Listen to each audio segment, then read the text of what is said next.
একদিন আল্লাহ রাসূল সাল্লাল্লাহু আলাইহি ওয়াসাল্লাম সাহাবীদেরকে লক্ষ্য করে বললেন, তোমাদের মধ্যে যারা শুধুমাত্র দুনিয়ার চিন্তায় ব্যস্ত থাকবে, দুনিয়ার মোহে মগ্ন থাকবে, আল্লাহ রব্বুল আলামিন ওই সকল ব্যক্তির কাজে কর্মের মধ্যে অস্থিরতা সৃষ্টি করে দিবেন। তাদের নিত্য সঙ্গী হবে দারিদ্রতা এবং দুনিয়ার স্বার্থ তারা ততটুকুই লাভ করতে পারবে যতটুকু তাদের তকদিরে আছে।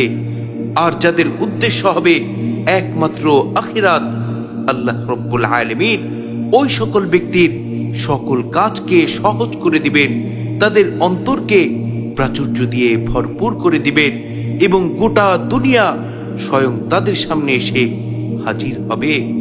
সুবহানাল্লাহ, সুবহানাল্লাহি ওয়া বিহামদিহি, সুবহানাল্লাহিল আযীম।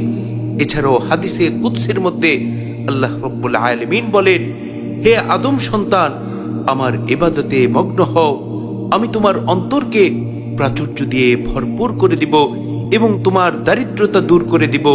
আর যদি তুমি তা না করো তাহলে আমি তোমার অন্তর পেরেশানি দিয়ে ভরপুর করে দিব এবং তোমার দারিদ্রতা কখনো দূর করব না। নাউযুবিল্লাহ, নাউযুবিল্লাহ।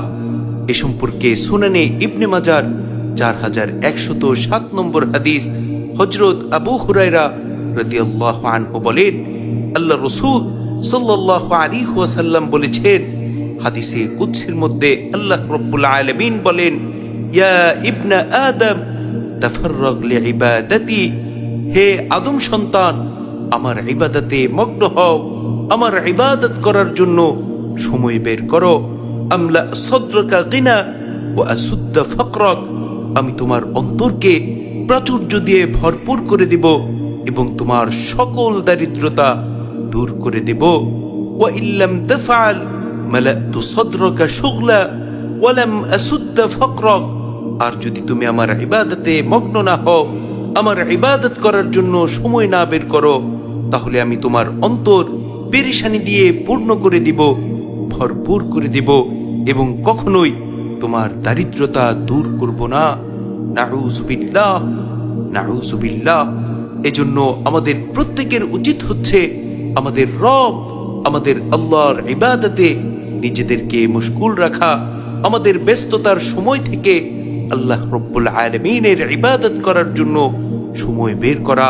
তাহলে ইনশাআল্লাহ, ইনশাআল্লাহ আল্লাহ তাবারক ওয়া তাআলা আমাদের অন্তরকে প্রাচুর্য দিয়ে ভরপুর করে দিবেন এবং আমাদের সকল প্রকার দারিদ্রতা দূর করে দিবেন। অন্যথায় মহান মালিক তার ইবাদত না করার জন্য আমাদের অন্তরকে পেরেশানি দিয়ে ভরপুর করে দিবেন এবং কখনোই আমাদের দারিদ্রতা দূর করবেন না। নাউযুবিল্লাহ, নাউযুবিল্লাহ। আল্লাহ রব্বুল আলামিন আমাদের প্রত্যেককে তার ইবাদত বেশি বেশি করার তৌফিক দান করুন। আমিন।